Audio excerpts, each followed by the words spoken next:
माझ्याकडे एक आली होती, तर ती म्हणाली की सोपं आहे तसं म्हणे रोल मिळणं. ती करते, बरेच रोल्स करते बॉलिवूडमध्ये. असे काही कॅफेज असतात मुंबईमध्ये, जिथे लोक येतात, तिथे नेटवर्किंग होतं आणि तिथून रोल्स मिळतात. पूर्वीसारखं कास्टिंग काउच नाही राहिलेला. मी ओळख करून देईन तुझी तिच्याशी. हो चालेल प्लीज.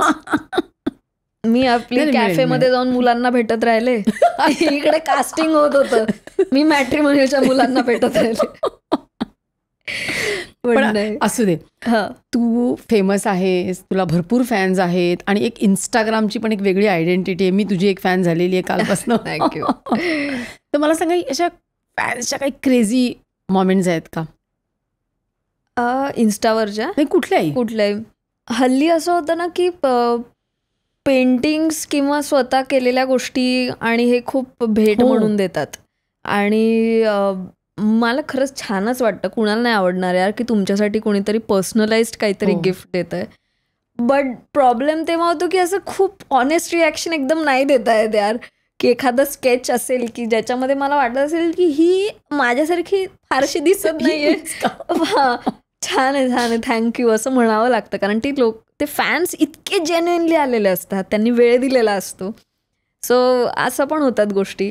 किंवा वेगळंच कोणीतरी समजत असतात की म्हणजे त्यांच्या डोक्यात एक वेगळं चित्र असतं, वेगळ्या हिरोईनचं, वेगळ्या ॲक्टरचं, आणि त्यांना तुम्ही वेगळेच वाटत असता. असंही होतं की तुम्ही त्या बनमस्का सिरियलमधल्या ना, किंवा म्हणजे ते त्यांना फ्रेशर्सच्या साधारण त्या काळामध्ये ज्या ज्या सिरियल आल्या ते त्यांना असं कन्फ्युजन होत असतं. कोणी म्हणतं तुम्ही फ्रेंड्स सिरियलमधल्या ना, मला होतं की आय विश मी असले असते, पण मी नाही, मी फ्रेशर्समध्ये होते. हां फ्रेशर्स वगैरे असं. हा, पण तुमचा चेहराच ग्लॅमर, म्हणजे तो चेहरा आहे ना, तो ओळखू येतो ना लोकांना. आता तू आलीस तर आमच्या क्लिनिकमध्ये सगळ्यांनी फोटो पाहिजे केलं, तर मी म्हटलं तुम्ही त्रास नका देऊ. पण मला असं वाटतं ॲक्टर लोकांना आवडतं ना अशा फॅन मोमेंट्स. हो, म्हणजे मला अजून तरी असं नाही होत की मला माझा वेळ द्या वगैरे असं मला एवढं मागे पॅप्स वगैरे लागत नाहीत ना? नाही काही नाही.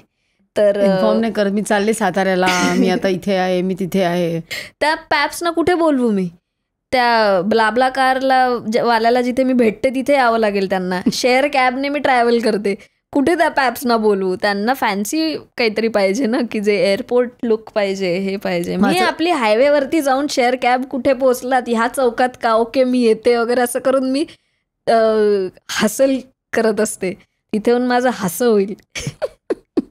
असं कधी झालंय का त्या ब्लाब्लात बसलीस आणि ओळखलंच नाही की ती काय ओळखत नाही, म्हणजे अरे मी सांगायला लागतं? नाही, पण तेव्हा मला झोप काढता येते गाडीत.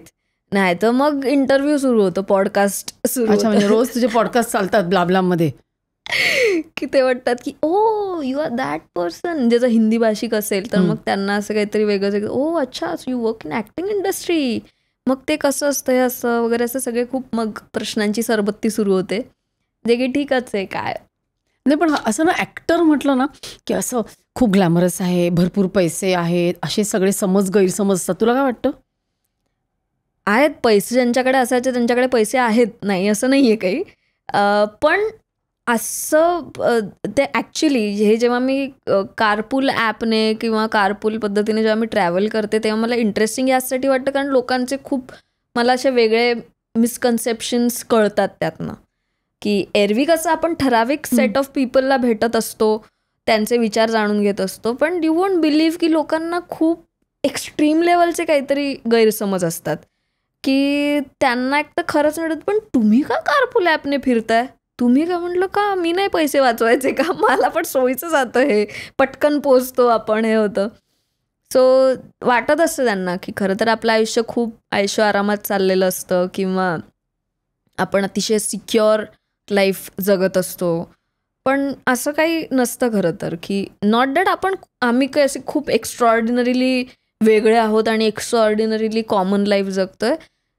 त्यांना वाटत असतं की आपल्या क्षेत्रापेक्षा वेगळं काहीतरी यांच्या आयुष्यात घडत असतं. खरं तर आम्ही अतिशय सामान्य माणसांसारखेच अतिसामान्यच असतो, काही त्याच्यामध्ये फार वेगळं नसतं. इट्स जस्ट ते कॅमेरासमोर येत असतं, हा त्यातला एक्साइटिंग एलिमेंट आहे, पडद्यावर येत असतं आणि प्रसिद्धी असते आणि त्याला एक आहे ग्लॅमर, वलय आहे त्याला, अंडरस्टँड दॅट. पण लाईफस्टाईल वाईज हर प्रकारची लोक आहेत या क्षेत्रात सुद्धा. ते झालंच. सो तसं आहेच. पण मग जर तू ऍक्टिंग नसतं केलंस हां, तर दुसरं काय केलं असतं? मला वाटतं मी टीचर झाले असते. कडक टीचर. होऊ शकले असते. हो ना. कारण माहितीये का, शाळेत असताना मी फलक मंत्री होते. म्हणजे काय? म्हणजे बेसिकली शिक्षक येण्याच्या आधी ब्लॅकबोर्ड रेडी करून ठेवायचा. हम्म. मग छान अक्षरातला सुविचार लिहिलेला असेल तर तो असेल, मग एकूण, मग पटावर, आणि मग हजर गैरहजर किती हे सगळं विचारून ठेवणं, आधीच रेडी करून ठेवणं बोर्ड वगैरे. हे सगळ्या गोष्टी अशा छान डिसिप्लिन हे आवडतं. मी ॲक्च्युली पुण्यात असताना सगळ्यात पहिल्यांदा एका ब्युटी पेजंटमध्ये पार्टिसिपेट केलं होतं, श्रावण क्वीन नावाच्या ह्याच्यात. तर त्याच्यामध्ये मला त्यांनी एक नवीन कॅटेगरी शोधून काढली. शेवटी बहुतेक मी ते कन्व्हेन्शनल सौंदर्यामध्ये कशात बसले नसीन तर मला त्यांनी मला मिस डिसिप्लिन याचा खिताब मला दिला होता. पण I was happy about it. काहीतरी मिळालं ना. पण हो, कंजेन्युअलिटी वगैरे नाही मिळालं. कारण तिथे मला जाणवलं त्या स्पर्धेमध्ये मुलींना प्लेटमध्ये घ्यायच्या खायला आणि खूप टाकून देत होत्या. तर मग मी त्यांना आधी सांगितलं, ते म्हणे मग तूच सांग त्यांना. मग मी सांगितलं, म्हटलं जेवढं हवं तेवढंच घ्या, नका टाकू असं.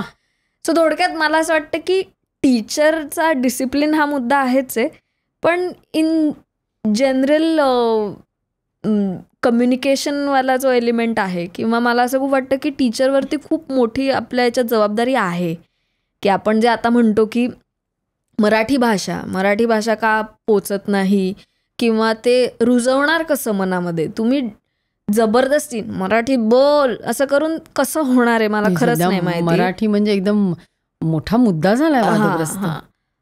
तर तो मोठा मुद्दा होणार नाही जर लहानपणापासूनच त्या भाषेविषयी एक आत्मीयता निर्माण केली गेली. तर तुम्ही आजूबाजूला त्या मुलांच्या वातावरण सगळं इंग्रजाळलेलं ठेवाल, सगळं मिक्स कल्चर ठेवाल, हिंदीमध्येच बोलाल, साहित्याची त्यांना गोडी नाही लावणार. तुम्ही ठीक आहे नका वाचू, मुलांना तर तुम्ही सजेस्ट करू शकता ना. सो हे जर लहानपणापासून झालं तर कुठेतरी ते कनेक्शन कायम राहील. आणि इन जनरल जसं आपण म्हणतो तसं की आपल्या कल्चरवरती, साहित्यावरती प्रेम असल्यामुळे मी टीचरचा जॉब एन्जॉय पण करू शकले असते. ही क्लिप शेवटपर्यंत बघितल्याबद्दल खूप खूप धन्यवाद. संपूर्ण एपिसोड बघण्यासाठी खाली दिलेल्या लिंकवर क्लिक करा आणि सर्व काही चॅनलला सबस्क्राईब करायला विसरू नका.